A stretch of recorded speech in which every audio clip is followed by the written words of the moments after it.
the Trump administration has also made the claim that Russia is very much involved in propping up the Maduro regime. Secretary of State Mike Pompeo told my colleague Wolf Blitzer yesterday that there was a plane waiting to take Maduro to Cuba, but the Russians talked him out of it. What exactly is the Russian role here? Look, the Russians like nothing better than putting a thumb in our eye. They're using the Cubans as surrogates. They'd love to get effective control of a country in this hemisphere. It's not ideological. It's just good old-fashioned power politics.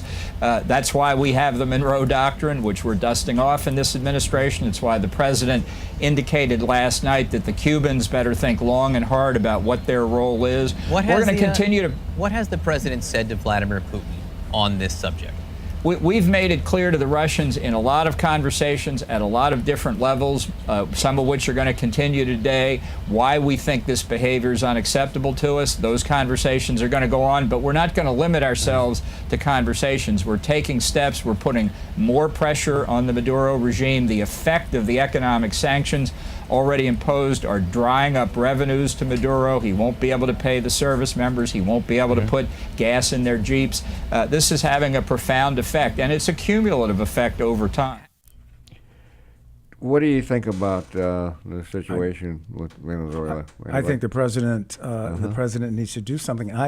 You know, he's met with Putin. Putin said he has no interest in Venezuela, which is not true. He's got over 100 troops on the ground. He's got planes on the ground in Venezuela. Venezuela has a lot of oil, and they're strategically placed. I mean, they're at the northern tip of South America.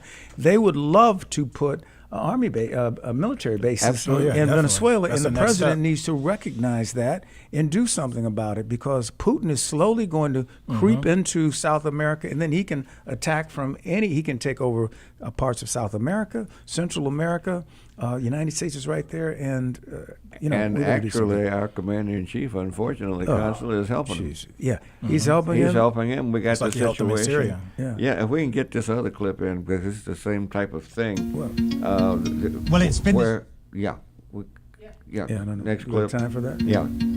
Well, it's been described by the Kremlin as the first contact between the Russian President Vladimir Putin and the North Korean leader. The two nations share a land border that Kim Jong-un travelled across in a special armoured train after being seen off at a formal ceremony in Pyongyang. Details of the visit have been kept secret, but preparations for the meeting have been made for days here in the far eastern Russian city of Vladivostok on the Pacific coast. North Korea and Russian flags appearing in the streets amid tightened security, especially around the train station here and the conference centre hosting the talks. This is an important summit for the North Korean dictator, who wants to broaden his international alliances as he seeks to ease Pyongyang's economic hardship. Along with China, Russia is a key supporter, often accused of turning a blind eye to UN sanctions against North Korea.